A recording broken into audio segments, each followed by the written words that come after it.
नीतीश जी लालू जी के गठबंधन के बाद क्या भारतीय जनता पार्टी कमल खिला पाएगी? जदयू और राजद मिलकर लड़े, फिर भी वहां हमने कमल खिलाया और ये तय हो गया है कि आने वाले दिनों में भारतीय जनता पार्टी ही हर सीट जीतेगी। नमस्कार, मेरा नाम आलोक है। आप लाइव स्ट्रीम देख रहे हैं। बिहार विधानसभा की 2 सीटों पर हुए उपचुनाव के नतीजे सामने आ गए हैं। मोकामा में एक तरफ जहां लालटेन की लौ जगमगा रही है, वहीं गोपालगंज में कमल खिल गया है। देखिए, गोपालगंज में 2100 यानी कि 2100 के वोट के अंतर से बीजेपी की जीत हुई है। काफ़ी कड़ी टक्कर हुई। वहां पर आरजेडी के मोहन गुप्ता ने काफ़ी कड़ी टक्कर दी, लेकिन अंतोगत्वा जीत वहां बीजेपी की हुई। गोपालगंज में बीजेपी की जीत से बीजेपी के राष्ट्रीय प्रवक्ता शहनवाज हुसैन काफ़ी खुश हैं। वो कह रहे हैं कि गोपालगंज में महागठबंधन के साथ होने के बाद भी हमने जीत हासिल की है। ये जीत काफ़ी बड़ी है। और मोकामा में तो खैर छोटे सरकार जीते हैं। देखिए, बीजेपी ने साफ साफ कहना शुरू कर दिया है कि मोकामा में जीत तो छोटे सरकार की हुई है, यानी कि अनंत सिंह की।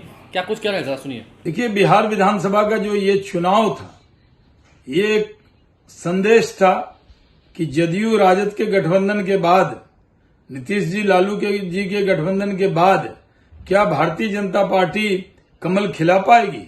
और भारतीय जनता पार्टी ने करके दिखा दिया। गोपालगंज में दोनों दल जो हमारे विरोध में जदयू और राजद मिलकर लड़े, फिर भी वहां हमने कमल खिलाया। और मोकामा के अंदर भी भारतीय जनता पार्टी ने मजबूत लड़ाई लड़ी। हमने मार्जिन कम कर दिया, जबकि जदयू राजद इकट्ठे हो गए, फिर भी हमने मार्जिन कम कर दिया उनका और हम जीत गए वहां पर।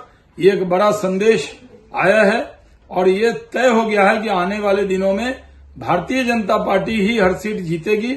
इसका संदेश बहुत दूर तक जाएगा, क्योंकि हम मानते हैं कि भारतीय जनता पार्टी लोकसभा के चुनाव में भी सारी की सारी सीट जीतेगी और कुरहनी का जो विधानसभा का उपचुनाव है वो भी जीतेगी। आज भारतीय जनता पार्टी के लिए बहुत खुशी का दिन। तो शहनवाज हुसैन बीजेपी के राष्ट्रीय प्रवक्ता है, क्या कुछ उन्होंने कहा हमने आपको सुनवाया। देखिए, मोकामा में बड़ी जीत हुई है। नीलम देवी की आरजेडी के प्रत्याशी हैं। लगभग 17,000 वोटों से जीत हुई है। बीजेपी की उम्मीदवार सोनम देवी, जो कि मोकामा वाले ललन सिंह की पत्नी थी, उन्हें हरा दिया है। और फिर से एक बार मोकामा में आरजेडी का झंडा लहराया, अनंत सिंह का पताका फहराया गया और अनंत सिंह की धर्मपत्नी नीलम देवी चुनाव जीत गई। वो वहां से अब बिहार विधानसभा के सदस्य होने जा रही हैं। लेकिन गोपालगंज में बीजेपी की जो जीत हुई है, मैच जो है वो टाई हो गया है। एक सीट बीजेपी को गई है, एक सीट आरजेडी को गई है।